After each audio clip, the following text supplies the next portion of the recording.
Tamil Bibles. Praise Lord. 1 ராஜாக்களின் புஸ்தகம் 18ஆம் அதிகாரம். வேத பாடம் 1 ராஜாக்களின் புஸ்தகம் 18ஆம் அதிகாரம்.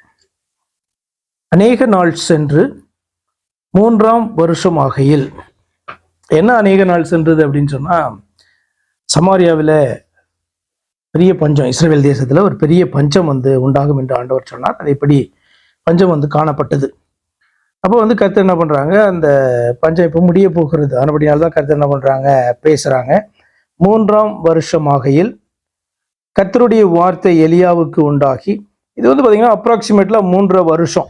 ஏன்னு சொன்னா 3 வருஷம் 6 மாதம் என்று நம்ம நியூ டெஸ்ட்மெண்ட்ல ஒரு இடத்துல வாசிக்கிறோம். பழைய ஏற்பாட்டிலையும் அப்படி எக்ஸாக்ட்லி இருக்கான்னு எனக்கு தெரியல. ஆனா 3 + 6 மாதம் என்று குறிப்பிட்டிருக்கபடினாலே 3+ ஷூரா. 3ஆம் வருஷமாகியில் கர்த்தருடைய வார்த்தை எலியாவுக்கு உண்டாகி, நீ போய் ஆகாபுக்கு உன்னை காண்பி, நான் தேசத்தின் மேல் மழையை கட்டளையிடுவேன் என்றார். 17ஆம் அதிகாரத்துல தான் எலியா இன்ட்ரடியூஸ் ஆகிறாரு. கர்த்தர் சொன்னதான காரியம் என்ன அப்படின்னு சொன்னா, போய் நீ ஆகாபுக்கு போய் உன்னை காண்பித்து இந்த நான் சொல்றதான வார்த்தைகளை நீ சொல்லு அப்படின்னு சொன்னார். அதான் முதல் வசனம் 17 முதல். என் வாக்கின்படியே அன்றி இந்த வருஷங்களிலே பனியும் மழையும் பெய்யாதிருக்கும் என்று இஸ்ரவேலின் தேவனாகிய கர்த்தருக்கு முன்பாக நிற்கிற நான் அவருடைய ஜீவனை கொண்டு சொல்லுகிறேன் என்றான். இது மெசேஜ் கொடுத்தாச்சு. அடுத்து பின்பு கர்த்தருடைய வார்த்தை அவனுக்கு உண்டாகி, அதற்கு பின்பு கர்த்தர் பேசுறாரு. பேசி, உன்னை போய் நீ ஒழித்துக்கொள்ளு, ஆகாபிட்ட இருந்து நீ தப்பி போய் உன்னை ஒழித்துக்கொள்ளு அப்படின்னு சொல்லிட்டு பாத்தீங்கன்னா ஆண்டவர் சொல்றாரு. அதுதான் 2வது வருஷத்துல கடைசி வரைக்கும் நம்ம பார்க்குறோம் 17ஆம் அதிகாரம். இப்போ திரும்பவும் ஆண்டவர் பேசுறாரு. அநேக நாள் சென்று 3ஆம் வருஷமாகியில் கர்த்தருடைய வார்த்தை, நடுவில் ஆண்டவர் பேசினாரா என்ன அதெல்லாம் நமக்கு தெரியாது. நமக்கு என்ன மெசேஜ் தேவையோ அதை மாத்திரம் பார்த்தீங்கன்னா எழுதியிருக்காங்க. கர்த்தர் திரும்பவும் போய் ஆகாபிட்ட உன்னை காண்பி அப்படின்னு சொல்றாரு. இப்போ மழையை நான் கட்டளையிடுவேன் அப்படின்ட்டு செய்தியை சொல்றாரு. அப்போது எலியா ஆகாபுக்கு தன்னை காண்பிக்க போனான். பஞ்சமோவெனில் சமாரியாவிலே கொடிதாய் இருந்தது. ஆனபடியால் ஆகாப் அரண்மனை விசாரிப்புக்காரனாகிய ஒபதியாவை அழைப்பித்தான். அரண்மனை விசாரிப்புக்காரன் அப்படின்னு சொன்னா முக்கியமான ஒரு ஆபீசர்னு அர்த்தம். இப்ப வீட்டு விசாரிப்புக்காரன்னா நம்ம எப்படி எடுப்போம், பெருசா நம்ம எடுக்க மாட்டோம் இல்லையா. ஆனா யோசேப்பு வீட்டு விசாரிப்புக்காரனா இருந்தான். அதுக்கப்புறம் பார்வோனுடைய அரண்மனை விசாரிப்புக்காரனும் அவன் எகிப்துக்கு கவர்னராகவும் அவனை நியமித்தாங்க. அப்ப இந்த விசாரிப்புக்காரன் அப்படின்னு சொல்றது ஒரு சாதாரண வேலை கிடையாது. ராஜாவுக்கு அடுத்ததான ஒரு ஸ்தானமாய் கூட நீங்க பார்க்கலாம். அப்ப எலியா ஆகாபுக்கு தன்னை காமித்தான். ஆனபடியால் ஆகாப்னு சொன்னோம். ஆகாப் அரண்மனை விசாரிப்பான உபேதியாவை அழைக்கிறான். உபேதியா கர்த்தருக்கு மிகவும் பயந்து நடக்கிறவனா இருந்தான். எந்த தேசத்துக்குள்ள? இஸ்ரவேல் தேசத்துக்குள்ள. ஆகாப் எசேபேல் நாட்கள், எலியாவின் நாட்கள்ல இப்படி ஒருத்தன் அரண்மனைக்குள்ள காணப்படுறான். அரண்மனை விசாரிப்புக்காரனா இருக்கிறான். அவன் கர்த்தருக்கு மிகவும் பயந்து நடக்கிறவனா இருந்தான் என்று வேதம் கொடுக்குற ஸ்டேட்மெண்ட். அவன் அதுக்கப்புறம் அதே காரியத்தை சொல்லுவான். 4வது வசனம், எசபேல் கர்த்தரின் தீர்க்கதரிசிகளை சங்கரிக்கிற போது ஒபதியா 100 தீர்க்கதரிசிகளை சேர்த்து அவர்களை, இது ஒபதியான்ற தீர்க்கதரிசி கிடையாது. தீர்க்கதரிசி ஒரு புக் இருக்குல்ல, ஒபதியான்னு, கரெக்டா? ஒபதியான்னு ஒரு புக் இருக்கு. அவன் கிடையாது. எசபேல் கர்த்தரின் தீர்க்கதரிசிகளை சங்கரிக்கிற போது ஒபேதியா 100 தீர்க்கதரிசிகளை சேர்த்து அவர்களை கெபிக்கு 50 பேராக ஒழித்து வைத்து அவர்களுக்கு அப்பமும் தண்ணீரும் கொடுத்து அவர்களை பராமரித்து வந்தான். அப்ப இதுல என்ன உங்களுக்கு இன்ஃபர்மேஷன் தெரியுது? கர்த்தர் ஒரு 7000 பேர் சொன்னார்ல. அப்ப அதுல இந்த ஒபேதியாவும் சேர்த்து எலியாவையும் சேர்த்து 7000 இல்ல 7000ன்றது அப்ராக்சிமேட் ஃபிகரா அப்படின்னு நமக்கு தெரியாது. ஆனால் பாகாலுக்கு முழங்கால் படியிடாத 7000 பேர் இருந்தாங்க. அப்ராக்சிமேட்டா கூட இருக்கலாம், சரியா? அதுலயும் இன்க்ளூடிங் ஒபேதியாவா இருக்கலாம், இல்லை 700 + 1 ஒபேதியாவா இருக்கலாம், +2 எலியாவா கூட இருக்கலாம். நமக்கு தெரியல, அது ஒரு பெரிய பாயிண்ட் கிடையாது. 5வது வசனம், ஆகாப் ஒபேதியாவை பார்த்து, நீ தேசத்தில் இருக்கிற எல்லா நீரூற்றுகளிடத்திலும் எல்லா ஆறுகளிடத்திலும் போ, நாம் சகல மிருக ஜீவன்களையும் சாக கொடாமல் குதிரைகளையும் கோவேறு கழுதைகளையுமாவது உயிரோடே காப்பாற்றும்படிக்கு நமக்கு புல் அகப்படுமா என்று பார் என்றான். அவ்வளவு பயங்கர பஞ்சம். அப்படியே தேசத்தை சுற்றி பார்க்கும்படி அதை பகுத்து கொண்டு ஆகாப் ஒரு வழியாயும் ஒபேதியா வேறொரு வழியாயும் போனார்கள். இப்போ இவங்க 2 பேர் தான் பெரிய ஆளுங்க. ஆகாப்புக்கு அடுத்து பெரிய ஆளா வந்து ஒபேதியா காணப்படுறாரு. அவர் ஒரு சைடு போறாரு, ஆகாப் ஒரு சைடு போறாங்க. எதுக்கு? எங்கேயாவது கொஞ்சம் வந்து செழிப்பா இருக்கா, அந்த இடத்துல போயிட்டு ராஜாவுடைய அந்த குதிரைகள் கோவேறு கழுதிகளை வந்து காக்குறதற்கு ஆகாரம் கிடைக்குமா அப்படின்ட்டு போறாங்க. ஒபேதியா வழியில் போகும்போது எலியா அவனுக்கு எதிர்பட்டான். அவன் இவனை இன்னான் என்று அறிந்து முகங்குப்புற விழுந்து, நீர் என் ஆண்டவனாகிய எலியா அல்லவா என்று கேட்டதற்கு அவன், நான் தான், நீ போய் இதோ எலியா வந்திருக்கிறான் என்று உன் ஆண்டவனுக்கு சொல் என்றான். அதற்கு அவன், ஆகாப் என்னை கொன்று போடும்படிக்கு நீர் உமது அடியானை அவன் கையில் ஒப்பு கொடுக்க நான் என்ன பாவம் செய்தேன்? உம்மை தேடும்படி என் ஆண்டவன் மனுஷரை அனுப்பாத ஜாதியும் ராஜ்யமும் இல்லை என்று உம்முடைய தேவனாகிய கர்த்தரின் ஜீவனை கொண்டு சொல்லுகிறேன். நீர் இல்லை என்று அவர்கள் சொன்னபோது அவன் அந்த ராஜ்யத்தையும் அந்த ஜாதியையும் உம்மை காணவில்லை என்று சத்தியம் வாங்கி கொண்டான். அப்ப எந்த அளவுக்கு அவன் வந்து தேடி இருப்பான் அப்படின்னா, என்ன விஷயம் அப்படின்னா, நிறைய பேசி இருப்பான் எலியா வந்து பாத்தீங்கன்னா. ஏன்னா தீர்க்கதரிசியினுடைய வேலையே அதுதானே. தேசம் வந்து கர்த்தருக்கு விரோதமாய் காணப்பட்ட போது தேசத்தின் மேல கர்த்தருடைய கோபாக்கினை வரக்கூடாது என்பதற்காக வந்து பேசுகிறது தீர்க்கதரிசியினுடைய வேலை. அப்ப இதெல்லாம் வந்து இப்ப ஆகாப் வந்து கேட்கிற நிலையில அவன் இல்லை. ஏன்னா ஆகாபை குறித்து நம்ம 16ஆம் அதிகாரம் கடைசியில எப்படி வாசிப்போம்னா, ரொம்ப மோசமானவன், அவன் கட்டின மனைவி வந்து ரொம்ப மோசமானவள் அப்படின்ட்டு நம்ம பார்க்கிறோம். அவ்வளோ ஒரு மோசமான ஒரு ராஜாவா இருந்தான். சரி, இது வரைக்கும் நம்ம வாசித்ததுல இந்த ஒபேதியாவை குறித்து நீங்க என்ன லேர்ன் பண்றீங்க? ஒபேதியாட்ட இருந்து நமக்கு என்ன டீச்சிங்? இப்ப நீங்க லோத்தினுடைய லைஃப்ல இருந்து என்ன நீங்க படிக்கிறீங்க அப்படின்னா என்ன என்ன நீங்க படிப்பீங்க? ஓவரால் லோத்துடைய லைஃப்ல இருந்து அவ இருந்ததான இடம் வந்து எதற்கு ஒப்பனையாய் சொல்லப்பட்டிருக்கு அப்படின்னு சொன்னா, உலகத்துக்கு ஒப்புமையாய் சொல்லப்பட்டிருக்கு. எகிப்து என்பது உலகத்துக்கு ஒப்புமையாய் சொல்லப்பட்டிருக்கு. ஆக எகிப்துல காணப்படுகிற ஜனங்கள் கூட அந்த சூழ்நிலையிலும் கர்த்தருக்கு பயந்து அவர்கள் வாழ முடியும். கர்த்தர் வந்து தேவ பிள்ளைகளை எகிப்தை போல ஒரு இடத்துல வைத்திருந்தாலும் காக்க முடியும் அப்படின்றதுதான் ஓவரால் லெசன். அதுக்குள்ள சின்ன சின்ன பாடங்கள் நிறைய காணப்படலாம். அதே மாதிரி லோத்துடைய லைஃப்ல இருந்தும் நீங்க ஜென்ரல் லெசனா நீங்க எதை படிப்பீங்க அப்படின்னு சொன்னா, நிச்சயமா ரட்சிப்பை குறித்து தான் படிக்க முடியும் நம்ம அதுல. ஏன்னா ஜென்ரலா வந்து அதுதான், நீங்க வந்து லோத்தின் மனைவியை நினைத்துக் கொள்ளுங்க அப்படின்ற ஆண்டவர். எதுக்கு? ரட்சிப்பை குறித்து, அவருடைய வருகையை குறித்து சொல்லும் போது, நீங்க லோத்தின் மனைவி மாதிரி இருந்துடாதீங்க, ரட்சிக்கப்பட வேண்டிய ஒருவள் வந்து பாத்தீங்கன்னா எப்படி அழிந்து போனாள் அப்படின்றதுக்கு ஆண்டவர் சொல்லுவாரு, நீங்க லோத்தின் மனைவியை நினைத்துக் கொள்ளுங்க அப்படின்னு மத்தேயில சொல்லுவார். அப்ப லோத்தினுடைய லைஃப்ல ஓவரால் லெசனை நீங்க பார்க்கும் பொழுது என்னன்னா, அவ்வளவு மோசமான ஒரு இடத்துல வாழ்ந்தும் அவன் வந்து பாத்தீங்க அப்படின்னு சொன்னா இருதயத்துல அவன் அந்த காரியங்கள்லாம் பார்த்து வாதிக்கப்பட்டான். இந்த ஜனங்களை வந்து நம்மளை கர்த்தருக்குள்ளார திருப்ப முடியலையே, ஏன் இவங்க இப்படி இருக்காங்க அப்படின்னு சொல்லி இருதயத்துல அவன் வருத்தப்பட்டானான் ஒவ்வொரு நாளும். அப்படியாக பேதுரு வந்து எழுதுறார் தன்னுடைய நிருபத்துல. பேதுரு தான் நினைக்கிறேன். அப்படிப்பட்ட சோதோம் குமார் அப்பகுதியில வாழ்ந்துதான் ஒரு மனுஷன். அவன் வந்து தன்னுடைய இருதயத்திலே வாதிக்கப்பட்டவனை இங்க எடுக்க முடியுமா? அது 2 பேதுரு 2:8 சோதோம் குமாரா என்னும் பட்டணங்களையும் சாம்பலாக்கி கவிழ்த்து போட்டு ஆக்கினைக்குள்ளாக தேர்த்து பிற்காலத்திலே அவபக்தியாய் நடப்பவர்களுக்கு அவைகளை திருஷ்டாந்தமாக வைத்து அக்கிரமக்காரர்களுக்குள் வாசமாயிருக்கையில் அவர்களுடைய காமவிகார நடக்கையால் வருத்தப்பட்டு நாள்தோறும் அவர்களுடைய அக்கிரம கிரியைகளை கண்டு கேட்டு நீதியுள்ள தன்னுடைய இருதயத்தில் வாதிக்கப்பட்ட நீதிமானாகிய லோத்தை அவர் ரட்சித்திருக்க தேவபக்தி உள்ளவர்களை அவர் ரட்சிப்பார் அப்படின்ட்டு எக்ஸாம்பிளுக்கு அது எடுக்கிறார்.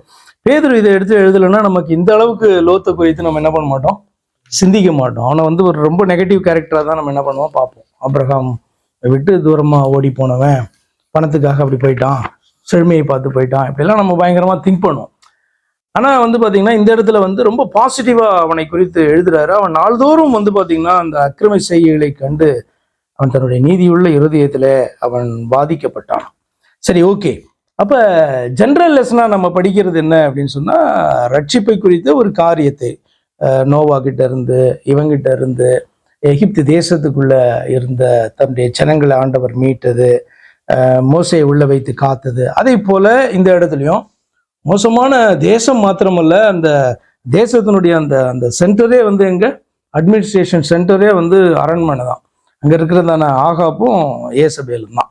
அப்ப அப்படிப்பட்டவர்களுடைய அரண்மனைக்குள்ள அதுல விசாரிப்புக்காரனாக இருந்து ஒருவன் தன்னை பரிசுத்தமாய் காத்து கொண்டு, அதுக்கு வந்து பாத்தீங்கன்னா நிறைய வந்து தைரியம் வேணும்ல. அப்ப கர்த்தர் மேல நம்பிக்கை இல்லாதபடிக்கு அந்த காரியத்தை அவன் துணிகரமா செய்யவே முடியாது.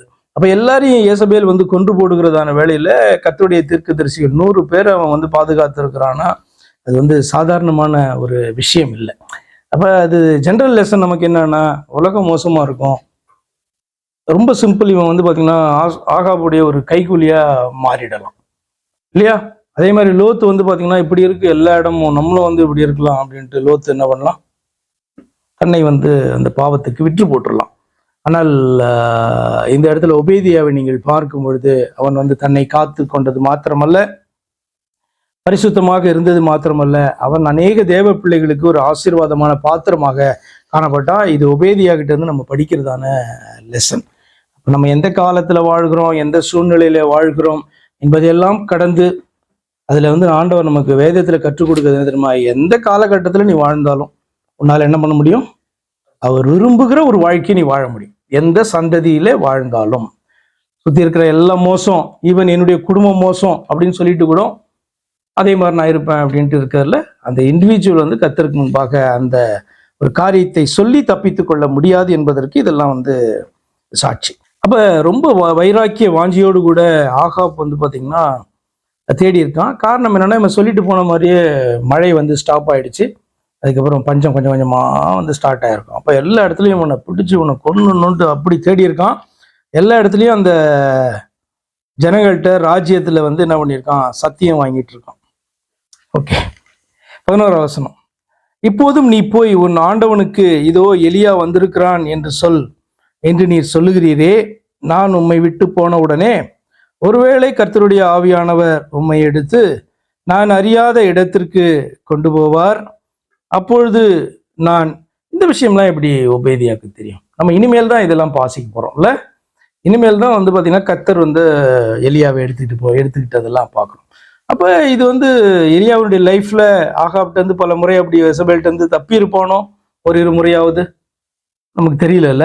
ஆனா வந்து இந்த வசனத்தை நீங்க வாசிக்கும் போது அப்படி அவன் தப்பி இருக்கிறான் என்பதாக தான் நமக்கு தோன்றுகிறது. ஏன்னா தேசம் முழுவதும் வந்து ஒரு ராஜா தேடுறதுன்னா ஈஸி இல்ல, எல்லாருமே பயந்து யாரையும் ஒழித்து வைக்க மாட்டாங்க. அப்படி இருக்கும்போது கர்த்தர் வந்து இவனை ஒரு சில வேளைகளிலாவது காத்ததான அந்த சாட்சி வந்து நிச்சயமா அந்த ஒபேதியாக்கு தெரிஞ்சிருக்கு, அல்லது தேசம் எங்கும் தெரிஞ்சிருக்கு. அதன் அடிப்படையில் தான் இந்த 12ஆம் வசனம், நான் உம்மை விட்டு போன உடனே ஒருவேளை கர்த்தருடைய ஆவியானவர் உம்மை எடுத்து நான் அறியாத இடத்திற்கு கொண்டு போவார். அப்பொழுது நான் ஆகாபின் இடத்திற்கு போய் அறிவித்த பின்பு அவன் உம்மை காணாவிட்டால் என்னை கொண்டு போடுவானே.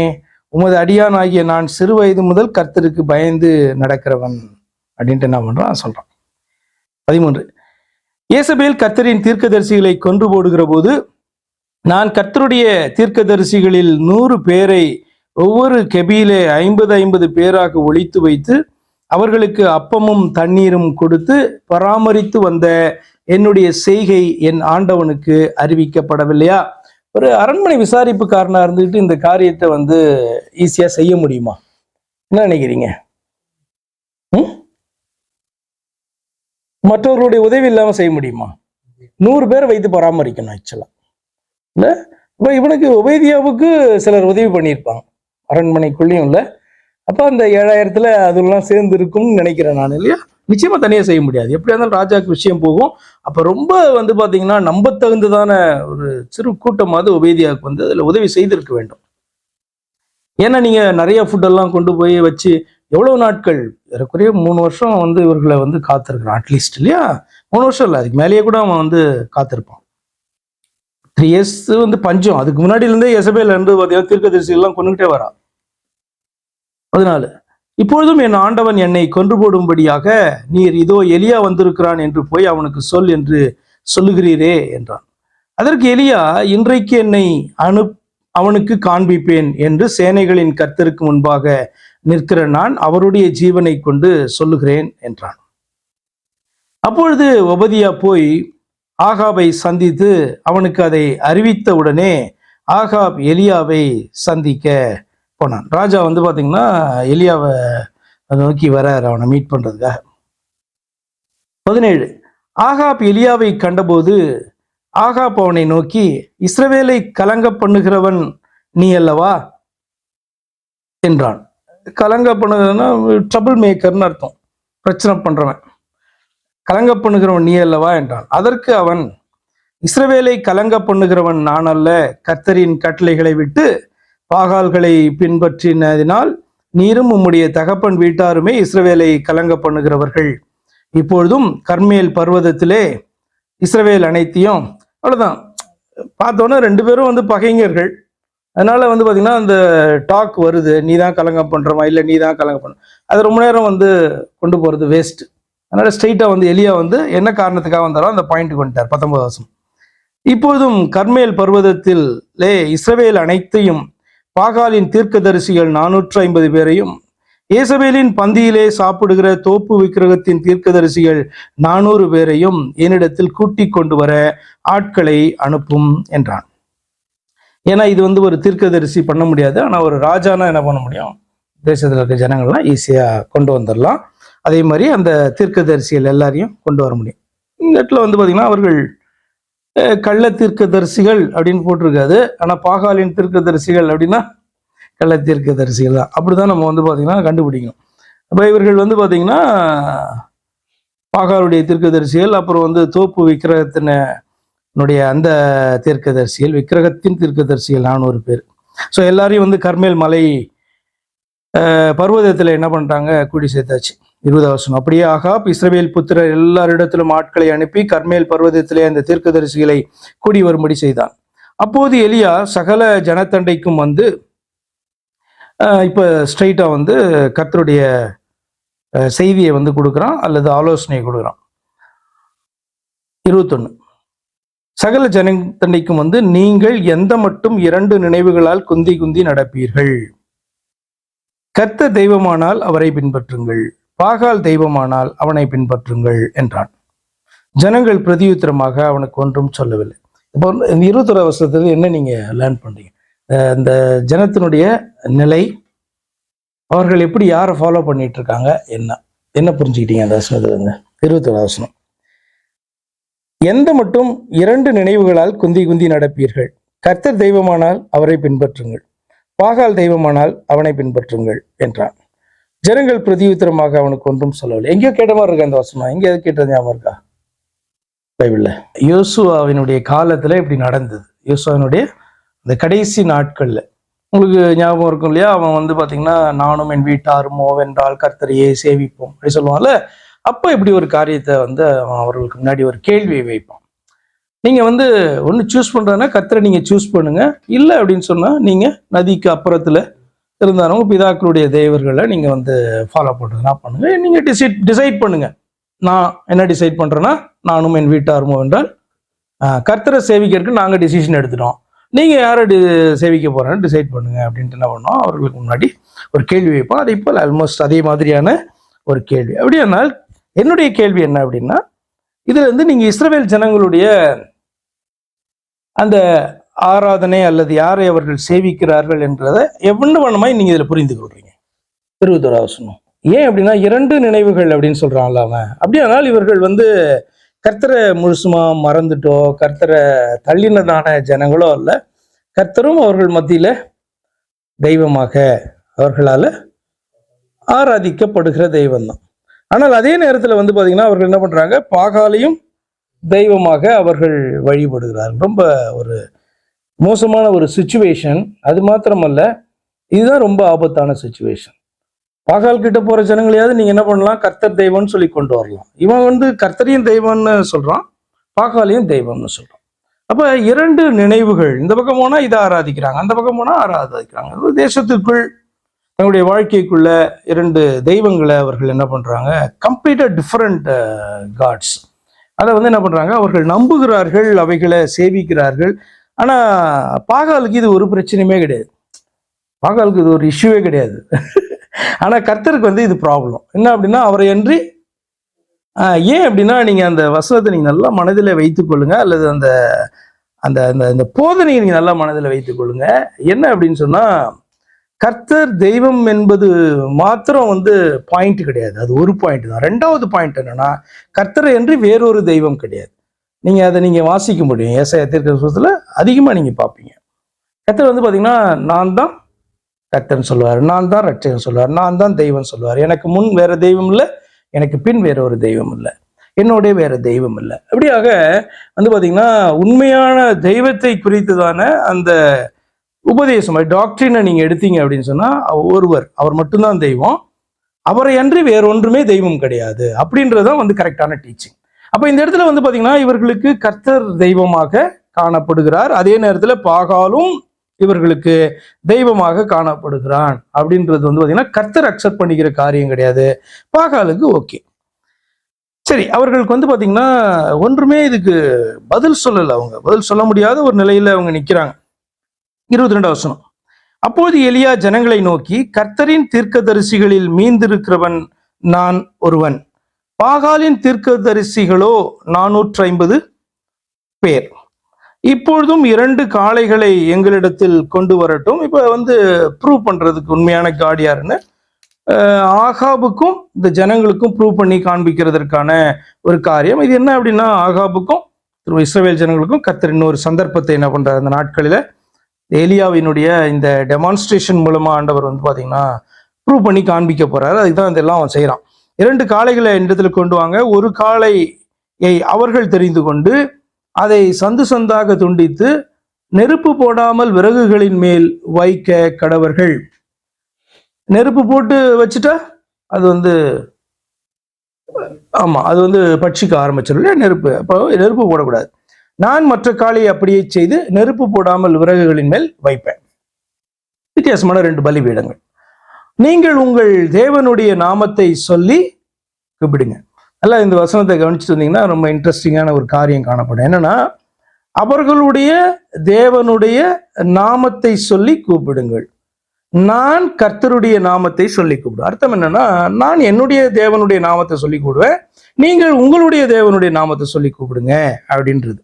அப்பொழுது அக்கினியினால் உத்தரவு அருளும் தெய்வமே தெய்வம் என்றான். அதற்கு ஜனங்கள் எல்லாரும் இது நல்ல வார்த்தை என்றார்கள். ஓகே, இதுபடி நடந்தா நாங்க உண்மையான தெய்வத்தை, இப்போ கன்ஃபியூஸ்ல இருக்கோம்ல, இதுவா அதுவான்ட்டு, நாங்க உண்மையான தெய்வத்தை ஏற்றுக்கொள்கிறோம் அப்படின்ட்டு. அப்போது எலியா பாகாலின் தீர்க்கதரிசிகளை நோக்கி, நீங்கள் அநேகரானதால் நீங்களே முந்தி ஒரு காளையை தெரிந்து கொண்டு அதை ஆயத்தம் பண்ணி நெருப்பு போடாமல் உங்கள் தேவனுடைய நாமத்தை சொல்லி கூப்பிடுங்கள். தங்களுக்கு கொடுக்கப்பட்ட காளையை அவர்கள் வாங்கி அதை ஆயத்தம் பண்ணி என்ன கூப்பிட்டாங்க, அவங்களுடைய தேவனுடைய நாமம் என்ன அப்படின்னு சொன்னா அதனுடைய பேரு பாகால். எலியாவுடைய தேவனுடைய நாமம் என்னன்னு சொன்னா அவருடைய பேரு கர்த்தர். ஏதாவது புரியுதா? அப்ப இன்னைக்கு நம்ம இயேசு கிறிஸ்துவை கர்த்தர்னு சொல்ற கிறிஸ்தவர்கள் எல்லாம் என்ன பண்ணணும், இயேசு கிறிஸ்துவை அன்றி வேறொரு தெய்வம் கிடையாது. வேற எதை தெய்வம்னு சொன்னாலும் அது எதற்கு சமமாகுது, பாகாலுக்கு சமமாகுது. ஓகே, அப்ப ரெண்டுத்துக்கு பேரும் ஒரு காமனான நேம் உண்டு, ரெண்டுத்துக்கு பேரும் காட், தேவன் தேவன். ஆனா இந்த தேவனுக்கு பேர் பாத்தீங்கன்னா பாகால், இந்த தேவனுக்கு பேர் கர்த்தர். சரி, 26 வசனம். தங்களுக்கு கொடுக்கப்பட்ட காளையை அவர்கள் வாங்கி அதை ஆயத்தம் பண்ணி, பாகாலே எங்களுக்கு உத்தரவு அருளும் என்று காலை தொடங்கி மதியானம் மட்டும் பாகாலின் நாமத்தை சொல்லி கூப்பிட்டார்கள். ஆனாலும் ஒரு சத்தமும் பிறக்கவில்லை, மறு உத்தரவு கொடுப்பாரும் இல்லை. அவர்கள் கட்டின பலிபீடத்திற்கு எதிரே குதித்து ஆடினார்கள். ஓகே, இது நீங்க பாத்தீங்கன்னா அப்ப பாக்குறதான இஸ்ரவேலர்களுக்கு அல்லது மற்றவர்களுக்கு அந்த சீன் எப்படி இருக்கும், நமக்கு பாத்தீங்கன்னா இன்னைக்கு வேடிக்கையா இருக்கும். எலியாவுடைய கண்களுக்கும் அது வேடிக்கையா தான் காணப்பட்டது. அதனால தான் அடுத்து அவன் பரியாசம் பண்றான். அப்ப பயங்கரமா குதித்து ஆடினார்கள் அப்படின்னு சொன்னா அவர்களுடைய தெய்வத்தை சேவிக்கிற முறை அது. அதை திருப்திப்படுத்துகிறதற்கு பலவிதமான காரியங்களை அவர்கள் செய்கிறாங்க இல்லையா. சரி, என்னென்ன பண்ணியிருப்பாங்கன்ற சீன்லாம் நமக்கு இல்லை அதிகமா. பட் ஆனால் எப்படி சொல்லப்பட்டிருக்கு அப்படின்னு சொன்னா, அவர்கள் கட்டின பலிபீடத்துக்கு எதிரே குதித்து ஆடினார்கள். மதியான வேளையிலே எலியா அவர்களை பரியாசம் பண்ணி, உரத்த சத்தமாய் கூப்பிடுங்கள், அவன் தேவனாமே, அவன் தியானத்தில் இருப்பான் அல்லது அலுவலாயிருப்பான் அல்லது பிரயாணம் போயிருப்பான் அல்லது தூங்கினாலும் தூங்குவான், அவனை எழுப்பாடினார். என்னென்னமோ வேர்ட் சொல்றான்ல. என்னென்ன வேர்ட் சொல்றான்னா, சத்தமா கேளுங்க, கூப்பிடுங்க, இல்லைன்னா அவனுக்கு கேட்காது, அவன் தான் காடாச்சே, அவன் ஒருவேளை என்ன பண்ணுவான், தியானத்துல இருப்பான், அல்லது அலுவலா இருப்பான், பிஸியா இருப்பான், அல்லது பிரயாணம் போயிருப்பான், ஒரு இடத்துல இன்னொரு இடத்துக்கு போயிருப்பான். ஏன்னா எலியாவுக்கு தெரியும், எலியாவுடைய காட் வந்து பாத்தீங்கன்னா ஒரு இடத்துல வேலையா இருந்தாலும் அதே நேரத்துல ஒரு வேலை இன்னொரு இடத்துலயும் அவரால் சேம் டைம் செய்ய முடியும். அவர் தான் காட் இல்ல. நம்மள்ட்ட பேசிட்டு இருக்கும் போது வேற ஒருத்தட்டையும் என்ன பண்ண முடியும், அவரால் பேச முடியும். அவர் தான் வந்து ட்ரூ காட். அப்ப அவர் வந்து பிஸி அப்படின்றதே அவருக்கு வந்து கிடையாது ஆக்சுவலா. அதனாலதான் நீங்க எப்படி வேதத்துல வாசிப்பீங்கன்னா, அவர் வந்து உறங்குவதும் இல்லை. அதனுடைய மீனிங் வந்து அதுதான். என்ன அப்படின்னு சொன்னா, அவர் ஒரு இடத்துல பயங்கர பிஸியாலாம் அவர் இருந்துட்டு இன்னொரு வேலை செய்ய முடியாதவரா இல்ல. நம்ம ஒரு இடத்துல பிஸியா இருந்தா என்ன பண்ணுவோம், நான் பிஸியா இருக்கேன், என்னால் செய்ய முடியாது, கொஞ்சம் டைம் கூட அப்படி கேட்போம் இல்லையா. அப்ப அதை போல தான் வந்து தூதர்களும், எல்லா தூதர்களும் அப்படிதான். ஒரு அலுவலாக போயிருந்தா அந்த அலுவலை முடிச்சுட்டு ரிட்டர்ன் வரணும். தானியேல் கிட்ட ஆண்டவர் அனுப்புறாரு, அது ஒரு அலுவல். அதே நேரத்துல அவனை வேற ஒரு இடத்துக்கு என்ன பண்ண முடியாது, அனுப்ப முடியாது. அந்த வேலையை அவன் முடிச்சுட்டு வந்தாதான் வேற ஒரு வேலையை என்ன பண்ண முடியும். காப்ரியலுக்கு மைக்கேலுக்கு நம்ம 2 பேர் தான் தெரியும், அதனால நான் சொல்றேன் 2 பேருக்கும். அதுக்கப்புறம் தான் ஆண்டவர் வேற வேலையை கொடுப்பார். அதே மாதிரிதான் பிசாசு வந்து அசுத்தாவிகளை வந்து பாத்தீங்கன்னா ஏவினாலும் அனுப்பினாலும் இல்ல அவனே டைரக்டா வந்து இறங்கினாலும் ஒரு இடத்துல தான் என்ன பண்ண முடியும், அவனால கிரியை செய்துட்டு அதுக்கு இடத்துக்கு வேணும், ஃபாஸ்டா என்ன வேணா போயிடுவான். ஆனா காடு மட்டும்தான் ஒரே நேரத்துல எல்லா இடத்துலயும் அவரால் கிரியை செய்ய முடியும். ஏனென்றால் எல்லா இடத்திலும் அவர் நிறைந்து இருக்கிறபடினால் சொல்றான். அவன் அலுவலாயிருப்பான், அல்லது பிரயாணம் போயிருப்பான், அல்லது தூங்கினாலும் தூங்குவான். இது எல்லாமே வந்து பாத்தீங்கன்னா விளையாட்டா சொல்ற போல இருக்கும். ஆனா எக்ஸாக்டா நம்முடைய தேவனுக்கு ஆப்போசிட்டான தன்மைகள் இது. இது வந்து பாத்தீங்கன்னா சாதாரண மனித தன்மைகள் இது. இதை வந்து பாத்தீங்கன்னா தான் நீ வந்து மற்ற பிசாசினுடைய தூதர்களுக்கெல்லாம் அப்ளை பண்ண முடியும். ஈவன் பரிசுத்த தூதர்களுக்கெல்லாம் அப்ளை பண்ண முடியும். ஆனால் நீங்க வந்து பண்ண முடியாது, தேவனுக்கு இதை அப்ளை பண்ணவே முடியாது. 28 அவர்கள் உரத்த சத்தமாய் கூப்பிட்டு தங்கள் வழக்கத்தின்படியே ரத்தம் தங்கள் மேல் வடியுமட்டும் கத்திகளாலும் ஈட்டிகளாலும் தங்களை கீறி கொண்டார்கள். இது வந்து பாத்தீங்கன்னா இன்னைக்கு வரைக்கும் நடக்கிறதான காரியம் தான். நமக்கு இதுல இருந்து ஒரு லெசன் இருக்கு. என்ன அப்படின்னா, இப்படிப்பட்டதான காரியங்கள் எல்லாம் செய்து எதுக்கு இது செய்யறாங்க?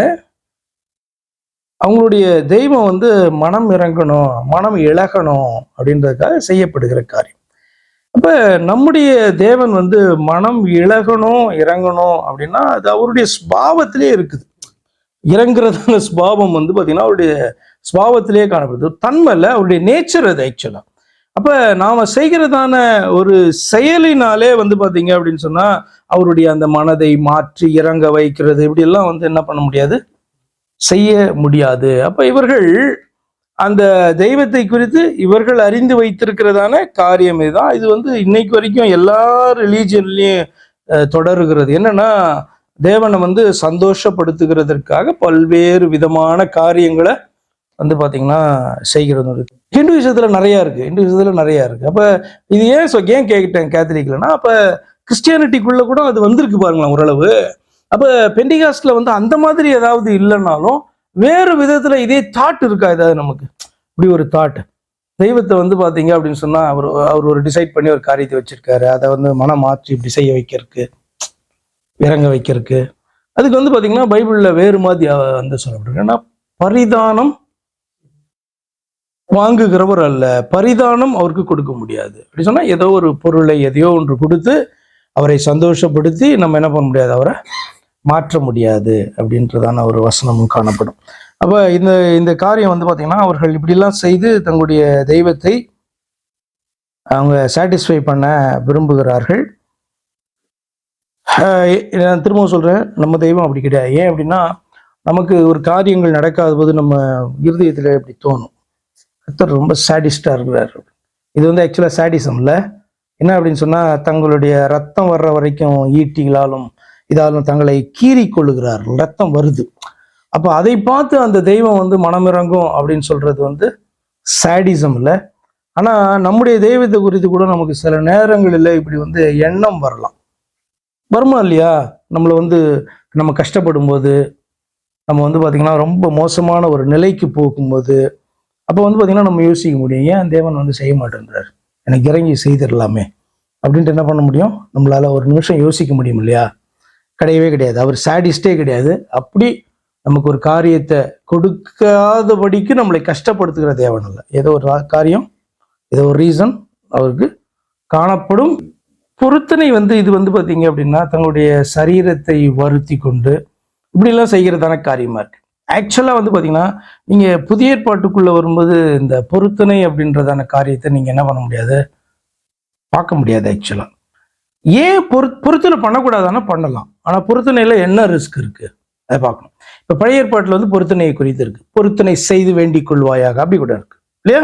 அதே நேரத்தில் பொருத்தனையில் என்ன ரிஸ்க் இருக்கு, ஏன்னா பொருத்தனை செய்யலாம் அப்படின்னு இருக்கு. அதே நேரத்தில் பொருத்தனை செய்து அதை செய்யாமற் போவதை பார்க்கிலும் பொருத்தனை செய்யாதிருப்பது நேர்ந்து கொண்டது பொருத்தனை எல்லாம் ஒண்ணுதான். அதுக்கு நீங்க பொருத்தனை செய்யாம இருக்கலாம், நேர்ந்து கொள்ளாம இருக்கலாம், ஏன்னா அது பெரிய பாவமாயிடும் அப்படின்ட்டு சொல்றேன். அப்ப இந்த ரெண்டுத்தையும் லிங்க் பண்ணி பாருங்க, பொருத்தனையில என்ன ரிஸ்க் இருக்கு. ஏன்னா நீங்க பொருத்தனை எப்ப பண்ணுவீங்க, ரொம்பலாம் நீங்க பொருத்தனை பண்ணும்போது ரொம்ப யோசிக்கலாம் மாட்டீங்க. வசனத்தின் அடிப்படையில அல்லது நம்முடைய நிலையின் அடிப்படையில் அந்த காரியத்தை யோசிக்காம அந்த எமோஷனே உங்களுக்கு பார்த்தீங்கன்னா ஒரு பலவீனமான ஒரு தருணமாக தான் அது இருக்கும். ரொம்ப மென்டலி வீக்காக நீங்கள் காணப்படுவீங்க அந்த நேரத்தில், பொருத்தனை பண்ணுறதான நேரத்தில். எப்படியாவது அதை பெற்றுக்கொள்ள வேண்டும் என்றதான வாஞ்சையில் பொருத்தனை பண்ணோம். ஆனால் என்ன ரிஸ்க் இருக்குன்னா, அந்த பொருத்தனை ஒருவேளை செய்ய முடியாத நிலைக்கு நம்ம போயிட்டோம்னா, அதுக்கு தான் பார்த்தீங்கன்னா அந்த எப்தான்றதான மனுஷன். எப்தா செஞ்சு அந்த அந்த அந்த தாட் அல்லது பார்த்தீங்கன்னா அந்த எண்ணம் பார்த்தீங்கன்னா தவறான எண்ணம் கிடையாது, நல்ல எண்ணம் ஆக்சுவலாக எப்தா காணப்பட்டுச்சு. ஆனால் எப்தா செய்ததான பொருத்தனை ரொம்ப சிம்பிள். இன்னும் மோர் ஸ்பெசிஃபிக்காக கொஞ்சம் யோசிச்சிருந்தா மோர் ஸ்பெசிஃபிக்காக அவன் கேட்டிருக்கலாம். ஆனால் என்னுடைய வீட்டில இருந்து எது முதல்ல வருதோ அந்த ஜீவன் உள்ள அதை உமக்கு பலி கொடுப்பேன் அப்படின்றாங்க. அப்ப அந்த பொருத்தனை பார்த்தீங்கன்னா பயங்கர ரிஸ்கான பொருத்தனை. என்னன்னா கர்த்தருக்கு பலி கொடுக்கறதற்கு ஏற்றதான ஜீவன் எது வருதோ அப்படின்னா பரவாயில்ல. அப்ப அந்த வேகத்துல பார்த்தீங்கன்னா அவனால் அப்படிலாம் யோசிக்க முடியாது. அதுதான் அது ஒரு வீக்கஸ்ட் மொமெண்ட்ல பார்த்தீங்கன்னா நீங்க அதிகமா அதெல்லாம் சிந்திக்க முடியாதபடி நீங்க உங்க எமோஷன்ல ஏதாவது சொல்லிடுவீங்க. சில நேரங்கள்ல நமக்கு தோணும்ல, சிலர் செய்கிறதான காரியத்துக்கு என்ன கொடுத்தாலும் தகும் அப்படி சொல்லுவோம்ல. அது எப்படி எல்லாத்தையும் என்ன கொடுப்பீங்க, நீங்க என்ன கொடுக்கறதுக்கு அப்படி பெருசா இருக்கு? சில உதவிகளாம் நீங்க எது கொடுத்தாலும் பத்தாது, சும்மா வாயில வேணா சொல்லலாம், அது இல்லையா, பயங்கர ரொம்ப தேங்க்ஸ் அப்படின்னு வேணா சொல்லலாம். அப்ப கர்த்தர் செய்யறதற்கும் எது கொடுத்தாலும் தகும்னா, எதை கொடுத்தாலும் நம்ம என்னத்தை கொடுக்கும், நம்மளே கொடுத்தா கூட அதெல்லாம் பத்தாது இல்லையா. அப்ப அதே போல பொருத்தனைகள்ல என்ன ரிஸ்க் இருக்குன்னா, இன்றைக்கு பாத்தீங்கன்னா நீங்க சொல்லுகிற பொருத்தனையை நிறைவேற்றுகிறதான சூழ்நிலை காணப்படலாம், நாளைக்கு நிறைவேற்ற முடியாத சூழ்நிலையா மாறிடலாம். அப்போ பாத்தீங்கன்னா அந்த பொருத்தனையை நீங்க உங்களால நேர்ந்து கொண்டதை செலுத்த முடியாத போகும்பொழுது அது பாவமாக நம்முடைய லைஃப்ல வந்துடும். இப்ப அண்ணாளுடைய பொருத்தனை ரொம்ப சிம்பிளான பொருத்தனை, பிள்ளையே கிடையாது அவளுக்கு. ஆண்டவர் பிள்ளையை கொடுத்தா அந்த பிள்ளையை கர்த்தருக்கு நான் கொடுப்பேன் அப்படின்றான். இது பாசிபிளா அப்படின்னா பிள்ளை வளர்ந்த பிறகு பாசிபிள் கிடையாது. ஆனா பிள்ளை பிறந்தவன பால் மறக்க பண்ணி நேராக கொண்டு போய் என்ன பண்ணலாம், ஆலயத்துல விட்டுடலாம். எலியா அக்செப்ட் பண்ணிட்டாருன்னா ஆலயத்துல அவர் வளர்க்கப்படுறார், வளர்க்கறதுக்குலாம் ஆட்கள்லாம் இருப்பாங்க சரியா. அப்ப அது பாத்தீங்கன்னா பாசிபிளான ஒண்ணு. ஆண்டவர் கொடுத்தா நான் எப்படி கொடுத்துருவேன். இன்னைக்கு பாத்தீங்கன்னா அப்படி என்னுடைய பிள்ளையை நான் கர்த்தருக்கு நேர்ந்து விடுறேன் அப்படின்லாம் சொல்லவே முடியாது. நான் பால் மறந்தவனை கொண்டு போய் விடுறேமா, ஃபர்ஸ்ட் ஆஃப் ஆல் அந்த பிள்ளை யார் எடுத்துக்குவா, எந்த ஆலயத்துல கொண்டு போய் விடுவீங்க, தூக்கிட்டு போ பிள்ளைன்னு தானே சொல்லுவாங்க. அப்ப அதெல்லாம் அர்த்தமற்றதான பொறுத்துன. பிள்ளை வளர்ந்துருச்சுன்னா அந்த பிள்ளையை கொண்டு போய் நீங்க நான் கர்த்தருக்கு விடுறேன்னா அது கேட்குமா? அதுக்கு ஒரு 15 வயசு 20 வயசு ஆயிடுச்சுன்னா அது பாத்தீங்கன்னா நம்ம சொல்றது கேட்குமா? நீ ஆண்டவர் கூழியம் பண்ணணும்னா அது ஆண்டவரே சரியா அறிந்திருக்காது. அது எப்படி அந்த பிள்ளைக்கான டிசிஷனை நம்ம எடுக்க முடியும் பிறக்கும் போது? அப்ப அதெல்லாம் அர்த்தமற்றதான பொருத்தனைகளாக காணப்படும். அப்ப கொஞ்சம் உட்கார்ந்து அதை யோசிச்சோம் அப்படின்னு சொன்னா செய்யக்கூடியதான ஏதாவது ஒன்றை நம்ம செய்து நம்ம கண்ட்ரோல்ல இருக்கிறது அப்படின்னு நம்ம நினைக்கிறது அப்படின்னா நம்ம செய்யலாம். ஆனா அது கூட என்ன கேட்டா அடுத்த நாள் அடுத்த வாரம் அது செய்ய முடியாத சூழ்நிலைக்கு கூட நம்ம போயிட முடியும். அப்ப அது பாவமா மாறிடும் இல்லையா. அப்ப அதனால்தான் நியூ டெஸ்டமெண்ட்ல பொருத்தனையை பண்ணி நீ இது பண்ணு அப்படின்ட்டு இருக்காது, நார்மலி இருக்காது சரியா. இப்ப பவுல் பாத்தீங்கன்னா தன்னுடைய முடியை கொடுக்கறதுக்கு அவன் என்ன பண்ணான், நேர்ந்து கொண்டான். அதை எக்ஸாம்பிளா கொண்டு அவனுக்கு முடி கொடுக்க முடியாத நிலைமை எப்படி வரும்? ஃபுல் முடி கொட்டிட்டாதான் அப்படி வரும். அது ஒன்றும் நடக்க போறது கிடையாது இல்ல. அப்போ மோஸ்ட்லி பவுலுடைய இல்லைன்னா தலை இருக்கக்கூடாது. அப்ப பவுல் ஜீவனோட இருந்தானா அந்த வருஷத்துல அந்த பொருத்தனையே அவனால் என்ன பண்ண முடியும், மற்ற ஜனங்களுடைய அந்த நம்பிக்கைக்காக அவன் என்ன பண்ண முடியும், செலுத்த முடியும். யூதர்களை கர்த்தரிடத்துல திருப்புறதற்கு அது ஒரு இதுவா இருக்கக்கூடாது, தடையா இருக்கக்கூடாது என்பதற்காக போய் அதை நிறைவேற்றுவதற்கு அவன் போறான். வேற நம்பிக்கையின் அடிப்படையில அவன் போல, அதையே அவனே சொல்றான்.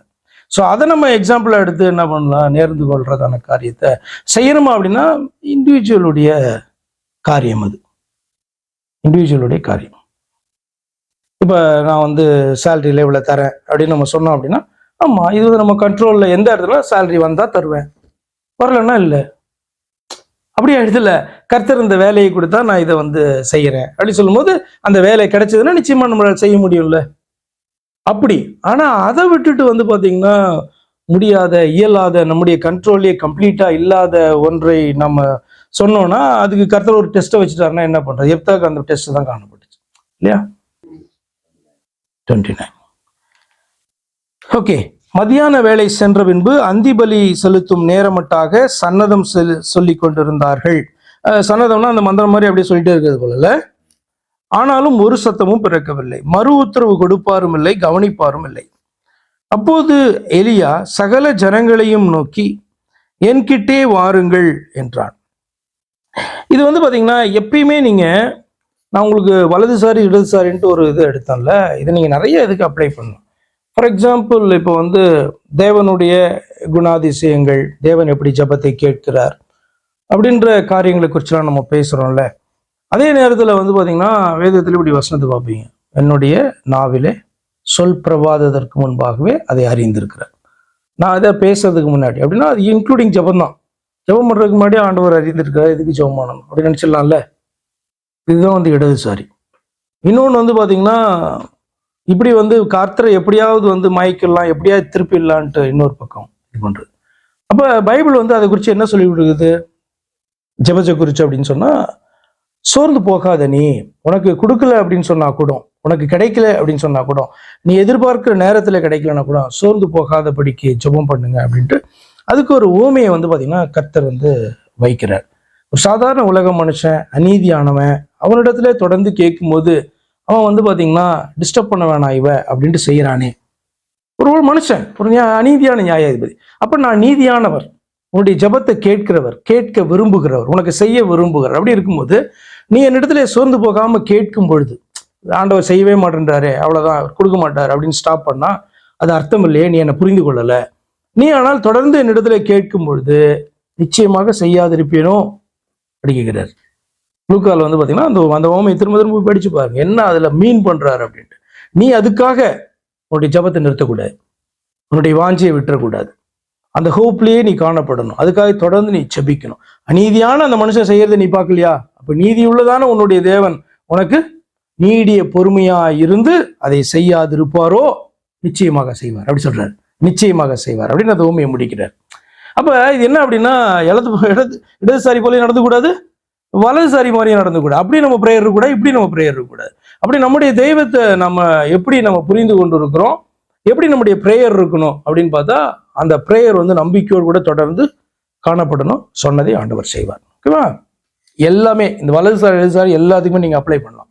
இந்த பக்கம் போனாலும் மாட்டிக்கும், இந்த பக்கம் போனாலும் மாட்டிக்கும். வேதம் அதை குறித்து என்ன சொல்லுகிறதுன்ற அடிப்படையில நம்முடைய அந்த எண்ணங்களும் புரிதலும், நம்முடைய ஜெபமும் நம்பிக்கையும் காத்திருப்பும் இருக்க வேண்டும். ஓகே, 30 வசனம். அப்போது எலியா சகல ஜனங்களையும் நோக்கி என் கிட்டே வாருங்கள் என்றான். சகல ஜனங்களும் அவன் கிட்டே வந்தபோது தகர்க்கப்பட்ட கர்த்தருடைய பலிபீடத்தை அவன் சப்பனிட்டு, உனக்கு இஸ்ரவேல் என்னும் பேர் இருப்பதாக என்று சொல்லி கர்த்தருடைய வார்த்தை பெற்ற யாக்கோபுடைய குமாரரால் உண்டான கோத்திரங்களுடைய லக்கத்தின்படியே 12 கற்களை எடுத்து அந்த கற்களாலே கர்த்தருக்கென்று, கர்த்தருடைய நாமத்துக்கென்று ஒரு பலிபீடத்தை கட்டி, பலிபீடத்தை சுற்றிலும் தானியம் அளக்கிற 2 படி விதை விதைக்கத்தக்க இடமான ஒரு வாய்க்காலை உண்டாக்கி விறகுகளை அடுக்கி ஒரு காளையை சந்து சந்தாக துண்டித்து விறகுகளின் மேல் வைத்தான். பிற்பாடு நீங்கள் 4 குடம் தண்ணீர் கொண்டு வந்து சர்வாங்க தகன பலியின் மேலும் விறகுகளின் மேலும் ஊற்றுங்கள் என்றான். பின்பு 2ஆம் தரம் அப்படியே செஞ்சாங்க. 3ஆவது தரம் அப்படின்னா 12 குடம் வந்து ஊற்றி இருக்காங்க. அப்பொழுது தண்ணீர் பலிபீடத்தை சுற்றிலும் ஓடினது, வாய்க்காலையும் தண்ணீரால் நிரப்பினான். ஓகே, அந்தி பலி எதுக்கு தண்ணி ஊற்றணும்? என்ன அப்படின்னா, இதை இன்னும் வந்து பார்த்தீங்கன்னா ரொம்ப சாலிடாக ப்ரூவ் பண்ண விரும்புகிறான். ஏன்னா அதனால தான் அக்கினி போடாமல் நீங்கள் வந்து இதை வைங்கன்னு அவங்களுக்கு சொன்னால், இவனும் அப்படி தான் வைப்பேன்னு சொன்னான். ஆனால் இவனுடைய இதில் தண்ணீரையும் வந்து பார்த்தீங்கன்னா ஊற்றி வெட்டாக்குறான். அப்படின்னா சும்மா வந்து ஜஸ்ட் லைக் தட் அந்த ஃபயர் வந்து பிடிச்சிட்டுன்னு கூட அவங்க என்ன பண்ணக்கூடாது, நினைக்கக்கூடாது. அந்த சான்ஸே கிடையாது. ஒரு சந்தேகத்துக்குரியதான சான்ஸே இருக்கக்கூடாது. ஓகே, 36. அந்திபலி செலுத்தும் நேரத்திலே தீர்க்கதரிசியாகிய எலியா வந்து, ஆபிரகாமுக்கும் ஈசாக்குக்கும் யாக்கோபுக்கும் தேவனாகிய கர்த்தாவே, இஸ்ரவேலிலே நீர் தேவன் என்றும், அதாவது கர்த்தர் என்றவர் தேவன் என்றும், நான் உம்முடைய ஊழியக்காரன் என்றும், நான் இந்த காரியங்களை எல்லாம் உம்முடைய வார்த்தையின்படி செய்தேன் என்றும் இன்றைக்கு விளங்கப்படும். அப்படின்னா இவன் வந்து பாத்தீங்கன்னா வந்து அப்படியே அந்த காரியத்தை இவனே சொல்ற போல இருக்கும். ஆனா ரொம்ப தெளிவாக கர்த்தர் வந்து இப்படி எல்லாம் என்ன பண்ணியிருக்காரு, செய்ய சொல்லி இருக்கார். ஓகே, 37. கர்த்தாவே, நீர் தேவனாகிய கர்த்தர் என்றும், தேவரீர் தங்கள் இருதயத்தை மறுபடியும் திருப்பினீர் என்றும் இந்த ஜனங்கள் அறியும்படிக்கு என்னை கேட்டருளும் என்றான். அப்ப பர்பஸ் இதுதான். என்ன அப்படின்னா, தேவன் இந்த காரியத்தை செய்தார், தேவரீர் தங்கள் இருதயத்தை மறுபடியும் திருப்பினீர் என்று இந்த ஜனங்கள் அறியும்படிக்கு என்னை கேட்டரும். இந்த ஜனங்களுக்கு வந்து ஒரு பெரிய இஸ்ரவேல் ஜனங்கள் மத்தியில ஒரு என்ன விரும்புறான் அப்படின்னா, திரும்பவும் பழையபடி ஒரு பெரிய ஒரு எழுப்புதல் உண்டாகணும், எல்லாம் தேவனை நோக்கி திரும்பணும், பாகாலை தள்ளணும் அப்படின்ட்டு பாத்தீங்கன்னா ஆண்டவர் விரும்புறாரு. அதற்காக இப்படி ஒரு காரியத்தை செய்தி காண்பிக்கிறார். அப்பொழுது கர்த்தரிடத்திலிருந்து அக்கினி இறங்கி அந்த சர்வாங்க தகன பலியையும் விறகுகளையும் கற்களையும் மண்ணையும் பட்சித்து வாய்க்காலில் இருந்த தண்ணீரையும் நக்கி போட்டது. அப்படின்னு சொன்னா பட்சித்தது, காலி ஆயிடுச்சுன்னு அர்த்தம், வேற மீனிங் கிடையாது நக்கி போட்டதுன்னா. ஜனங்கள் எல்லாரும் இதை கண்டபோது முகங்குப்புற விழுந்து கர்த்தரே தெய்வம், கர்த்தரே தெய்வம் என்றார். இப்ப 21வது வசனத்துல அவன் கேட்டான் அல்லவா, கர்த்தர் தெய்வமானால் அதை நீங்க பின்பற்றுங்க, பாகால் தெய்வமானால் அவனை பின்பற்றுங்க, 2 நினைவுகள்ல நீங்க காணப்படாதீங்க அப்படின்னு சொல்றாங்கல்ல. அதுக்கு பதில் வந்து இப்ப 38வது வசனத்தை சொல்றாங்க, கர்த்தரிடத்துல இருந்து அக்கினி வந்து இது பண்ணோம்னா 39ல ஜனங்கள் எல்லாரும் இதை கண்டபோது முகங்குப்புற விழுந்து கர்த்தரே தெய்வம், கர்த்தரே தெய்வம் என்றார்கள். அப்பொழுது எலியா அவர்களை நோக்கி, நீங்கள் பாகாலின் தீர்க்கதரிசிகளில் ஒருவனும் தப்பி போகாதபடிக்கு அவர்களை பிடியுங்கள் என்றான். அவர்களை பிடித்தபோது எலியா அவர்களை கீழே கீசோன் ஆற்றங்கரையிலே கொண்டு போய் அங்கே அவர்களை வெட்டி போட்டான். பின்பு எலியா ஆகாபை நோக்கி, நீர் போம், போஜனம் பண்ணும், பெருமழையின் இரைச்சல் கேட்கப்படுகிறது என்றான். ஆகாப் போஜனபானம் பண்ண போனான். பின்பு எலியா கர்மேல் பர்வதத்தினுடைய சிகரத்தின் மேல் ஏறி தரையிலே பணிந்து தன் முகம் தன் முழங்காலில் பட குனிந்து 43 தன் ஊழியக்காரனை நோக்கி, நீ போய் சமுத்திர முகமாய் பார் என்றான். அவன் போய் பார்த்து ஒன்றுமில்லை என்றான். நீ இன்னும் 7 தரம் போய் பார். 7 தரம் போய் பார்னா என்ன அர்த்தம்? 7 தரம் போய் பாருனா என்ன அர்த்தம்னா, திரும்ப வந்துட்டு அதுக்கப்புறம் திரும்ப போயிட்டு என்ன பண்ணும், போய் பார்த்தா அதுதான் 1, திரும்ப வந்து திரும்ப போனா 2, வந்துட்டு போனோம். அவனுக்கு பயங்கர கடுப்பாகும். வந்து ஒவ்வொருத்தரையும் எலியாட்ட வந்து சொல்லும்போது எலியாவுக்கும் கொஞ்சம் கொஞ்சமாக ஹோப் லூஸ் ஆகும். இப்போ இவங்க என்ன பண்ணோம், கர்த்தர் வந்து என்ன பண்ணாங்க, சொல்லி அனுப்பிச்சாங்க. எதுக்கு அனுப்பி இவ்வளவு பயங்கர அதிசயம்லாம் பண்ணாங்க அப்படின்னா, மழை கொடுக்க போறாரு. ஸ்டாப் பண்ணி வச்சிருந்தவர் என்ன பண்ண போறாரு, இப்ப மழையை வந்து கொடுக்க போறாரு. அதுக்குதான் போய் ஆகாபுட்ட சொல்லிட்டு, ஏன் வந்து வானத்தை அடைச்சிருந்தேன் தெரியுமா, நீங்க எல்லாம் எனக்கு விரோதமான காரியத்தை பண்ணீங்க, இப்ப மழையை கொடுக்க போறேன், அதுக்கு முன்னாடி நான் யாருன்றத நான் உங்களுக்கு திரும்பவும் வந்து பாத்தீங்கன்னா டெமான்ஸ்ட்ரேட் பண்ணி காமிச்சிட்டேன், இப்பயாவது முடிவெடுங்க அப்படின்ட்டு வந்து பாத்தீங்கன்னா சொன்ன காரியத்தை அவன் இப்ப நம்ப வேணும்.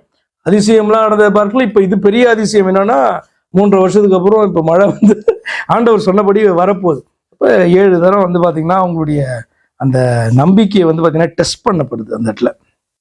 44 7ஆம் தரம் இவன், இதோ சமுத்திரத்திலிருந்து ஒரு மனுஷனுடைய உள்ளங்கை அத்தனை சிறிய மேகம் எழும்புகிறது என்றான். அப்பொழுது அவன், நீ போய் ஆகாபை நோக்கி, மழை உம்மை தடை செய்யாதபடிக்கு ரதத்தை பூட்டி போய்விடும் என்று சொல் என்றான். அதற்குள்ளாக வானம் மேகங்களினாலும் காற்றினாலும் கருத்து பெருமழை உண்டாயிற்று. ஆகாப் ரதத்தில் ஏறி இஸ்ரேலுக்கு போனான். கர்த்தருடைய கை எலியாவின் மேல் இருந்ததினால் அவன் தன் அறையை கட்டி கொண்டு இஸ்ரேலுக்கு வருமட்டாக, இஸ்ரேல் கிடையாது, இது வந்து பாத்தீங்கன்னா சமாரியால இருக்கு, யூதாக்கு மேல இருக்க பிரதேசம் இஸ்ரேல்னா ஆக்சுவலா வந்து பாத்தீங்கன்னா அந்த கர்மேலுக்கு கீழே இருக்க பள்ளத்தாக்குன்னு நினைக்கிறேன் நான். எவ்வளவு நீங்க நெட்ல செக் பண்ணிக்க வேண்டாம், மேப்ல இஸ்ரேலுக்கு போனான். இஸ்ரீல்னு இருக்கும். கர்த்தருடைய கை எலியாவின் மேல் இருந்ததினால் அவன் தன் அறையை கட்டி கொண்டு இஸ்ரேலுக்கு வருமட்டாக ஆகாபுக்கு முன் ஓடினான். ஸோ இதுதான். இப்போ இந்த ஆகாப் வந்து எவ்வளவு பயங்கர மோசமான ஒரு ராஜா. ஆனால் கர்த்தரை குறித்து ஒரு காரியத்தை நான் சொல்றேன். நீங்க அப்புறம் 21ஆம் அதிகாரத்துக்கு போகும்போது பார்க்கலாம். நம்ம 21ல் இந்த கடைசியில பாத்தீங்கன்னா கடைசி பகுதியில 27வது வருஷத்துலேருந்து ஆகாப் இந்த வார்த்தைகளை கர்த்தர் அவனுக்கு விரோதமா சொல்லுவாங்க. இந்த வார்த்தைகளை கேட்டபோது தன் வஸ்திரங்களை கிழித்து தன் சரீரத்தில் மேல் ரெட்டை போர்த்தி கொண்டு உபவாசம் பண்ணி ரட்டிலே படுத்து தாழ்மையாய் நடந்து கொண்டான். யாரும் பயங்கர பொல்லாதவன். அப்போ கர்த்தர் சொல்றாங்க, அப்போது கர்த்தருடைய வார்த்தை திஸ்பியனாகி எலியாவுக்கு உண்டாயிற்று. அவர், ஆகாப் எனக்கு முன்பாக தன்னை தாழ்த்தினதை கண்டாயா? அவன் எனக்கு முன்பாக தன்னை தாழ்த்துகிறபடினால் நான் அவன் நாட்களில் அந்த பொல்லாப்பை வரப்பண்ணாமல் அவன் குமாரன் நாட்களில் அதை அவன் வீட்டின் மேல் வரப்பண்ணுவேன் என்றார். எதுக்கு இதை வாஸ்தம் தெரியுமா? நம்முடைய தேவனை குறித்து நம்ம புரிந்து கொள்வதற்காக. அவ்வளவு பயங்கர மோசமான ஒரு ராஜா அப்படின்ட்டு நம்ம பார்த்தோம் இல்லையா? ஆனால் அவன் கர்த்தருடைய வார்த்தைக்கு நடுங்கி ஒரு மூமெண்ட் வந்து பாத்தீங்கன்னா அவன் தன்னை தாழ்த்தி கீழ்ப்படிறத வந்து கர்த்தர் பார்த்துட்டு எலியாவிட்ட சொல்றாரு, ஆகாப் எப்படி தாழ்த்துறான் பாத்தியா, அதனால நான் உனக்கு மனம் இறங்குறேன்னு சொல்றாரு. அதுதான் நம்முடைய தேவன். அவர் வந்து பாத்தீங்கன்னா அவர் எப்பொழுதுமே மன இரக்கம் உள்ளவர். அப்ப அவர் வந்து நமக்கு இறங்கலை அப்படின்னு அர்த்தம் கிடையாது, காரணம் இருக்கும், நமக்கு தெரியல அப்படின்றதுதான் உண்மை. அப்ப அவர் வந்து இப்படிதான் உண்மையாக ஒரு மனுஷன் தன்னை தாழ்த்தினதை அவர் கண்டபோது வந்து பார்த்தோன்னா அவனுக்கு இறங்கி அப்படிப்பட்ட ஒரு வார்த்தையை சொல்றாருன்னா நீங்க பாத்துக்கோங்க. ஆகாப மாதிரி மோசமான ஒருத்தன் இப்ப நீங்க தேடினா கூட கண்டுபிடிக்க முடியாது. அதே மாதிரி இஸ்ரவேல் ராஜாக்குடைய லைஃப்ல கூட அப்படிப்பட்ட ஒருத்தனை நீங்க பார்க்க முடியாது. ஆனா அந்த மனுஷன் கூட தன்னை தாழ்த்தின போது அதே மாதிரி தான் நீங்க இன்னொருத்தனை பார்ப்பீங்க, மனாசே அப்படின்ற ஒரு ராஜா. அவனும் தன்னை தாழ்த்தின போது, அது வந்து யாருடைய மகன்னா எசேக்கியா ராஜாவுடைய மகன். அவன் தன்னை தாழ்த்தின போது கர்த்தர் அதே மாதிரி தான் அவனுடைய நாட்கள் இல்லாம பாத்தீங்கன்னா அப்படின்னு சொல்லுவார் வார்த்தை. ஜெபம் பண்ணுவோமா? ஏதாவது கொஸ்டின் இருக்கா?